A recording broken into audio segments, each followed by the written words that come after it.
Всем привет, дорогие друзья, с вами Сергей Вспышка, и это классический вот на ИСе-2 на карте Заполярья. Мы начнем с того, что выберем направление, после этого определим свое поведение на этом направлении, и все я подробно вам расскажу. Внимательно слушайте. Первое, выбор направления. Почему я не еду вниз? Классически на линию HJ по вертикали 9. Объясняю, ребята, учитывая, что это узкое место, и из этого узкого места вот здесь есть меньше 80 метров, через которые мы должны будем проехать, чтобы двигаться к нижней базе, и мы не обладаем качествами светляка, соответственно, мы не можем увидеть противника первым, мы тяжелые танки, никакой оптики у нас не установлено, все на стрельбу, а в сетапе противника есть куча ПТСАУ и арты, это направление просто отпадает. Стоит нас, в общем-то, подсветить любому, в принципе, танку, мы погибаем за считанные секунды на том направлении. Поэтому я туда не еду. Я выбираю методом исключения. Другое возможное направление — это первая, вторая линия давления по северному направлению вражеской красной базы. Ну и потихоньку по этому направлению мы начинаем собирать информацию. Инфа номер 1. Стюарт есть. Стюарт не задерживается, и Стюарт наверняка попытается сбежать, что, в общем-то, мы и видим. Попытаюсь отстреляться по нему. Это промах. По светляку можно и промазать. Но есть еще инфа, что Т-49 не добрался до первой линии на удивление, а должен был, остался он там на второй. И был еще засвет на Су-100М1. Это ПТшка, ПТшек много. И, в общем-то, не исключено, конечно, что на той полке с короны, с 3-4 линии будет стоять некоторый снайпер, который будет пытаться контрить и обстреливать противника. Доп-инфа появилась у нас, Стюарт уехал, соответственно, по прямой нас особо никто не засветит, но, очень важно, Hellcat отъезжает назад.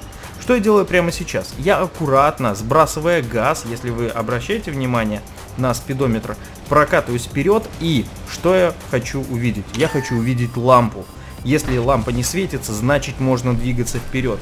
Танки, которые не обладают качествами светляка, могут играть от лампы, могут для этого делать выстрелы, дабы обозначить себя. Мало ли, там какой-то куст вас скрывает от противника, и противник на самом деле здесь недалеко. Но этого не происходит вплоть до последнего момента, и здесь мы находим Т-43. Т-43 в очень плохой позиции, и мы можем достаточно нагло выкатываться на него. При хорошем стечении обстоятельств его будут простреливать уже со спины. Вот это происходит, в общем-то, мы это уже видим, соответственно, он находится между двух огней. С одной стороны мы его давим, с другой стороны его простреливают сзади. Но сейчас происходит очень важный момент. Во-первых, убивают нашего Т-3485, убивать его именно Су-100М1. Если бы его убил кто-то другой, то это дало бы дополнительную инфу по поводу присутствующих здесь парней. Я пока перезаряжаю подкалибр, потому как Су-100М1 это 7 уровень, он здесь тоже в топе, и надо его быстро аннигилировать. У нас чуть больше шансов, нежели чем у него на выживание, у нас больше хп, у него там 702 остается, целимся, даем пробитие, отлично, остается у него на один выстрел, только хп, уже перезаряжаем бронебойный. Соответственно, этот парень ваншот, надо к нему подобраться. Он отсвечивается, и я буду подбираться к нему. Но дополнительно еще инфа вот в чем состоит. По мне ни разу не стрельнула еще арта. Соответственно, арта не стоит удобно для обстрела парней в яме на D2. Соответственно, она вряд ли стоит сейчас на первой и второй линии. Скорее всего, она переехала дальше на третью, четвертую, пятую линию и пытается там из низины что-то сделать. Мы добиваем Су-100М1 и сразу же продолжаем движение вперед. Су-100М1 здесь нет, мы видели, что Hellcat был здесь, но Hellcat уже убили. Соответственно, мы можем подвигаться чуть вперед, чуть ближе. Очень опасный враг Е-25. Самый опасный враг на самом деле здесь это Е-25 и арта. Но арта светится. Мы сами ее умудрились подсветить, и сейчас будем убивать. На 360 метров даем хороший выстрел, и Лора не добегает до квадрата К1, откуда бы нам было очень плохо. И если бы там с самого начала стояла арта, нам бы было пипец как плохо. Следующим выстрелом я хочу обязательно повредить Е-25. У Е-25 не очень много хп, и если мне удастся как раз ему дать хотя бы один шот, то он будет для меня ваншотом. Это облегчает очень сильно всю историю взаимоотношений тяжелого танка с этой самой ПТСАУ, быстрой юркой. И эта быстрая юркая ПТСАУ, обратите внимание, сваливает на 4-5 линию. Я получаю от 3 арт. Каждая из оставшихся арт мне дает шот, но Crusader SP убивает М44, а Т-67 начинает поджимать вражеского артовода. И здесь достаточно удобная для меня ситуация. Понятное дело, Су-122 через некоторое время будет заряжен, но если я до того уничтожу F3, то будет прям классно, ибо мы знаем, где последний артовод, и это очень полезное знание. Что происходит параллельно с этим? Где-то катится Е-25. Вот он где-то, зараза, катится. И мы это должны постоянно держать в голове. И учитывая, что вряд ли он атаковал бы нас снизу, потому что ему надо по-хорошему зайти мне в спину и дать несколько выстрелов, я прокатываюсь и делаю примерно то же самое, что бы сделал Е-25. То есть он бы пошел, как мне кажется, вот по такому кругу. Он должен, мне кажется, пытаться заходить мне в спину и быть рядом со своей базой. Либо он уехал уже к арте нашей. Одновременно светятся все три танка, помимо Е-25, здесь стоящие на карте. У нас пока ХП есть, КВ-3 там ковыляет, он еще жив, и это очень хорошо. Плюс есть две арты. Но по факту мы 4 против 4.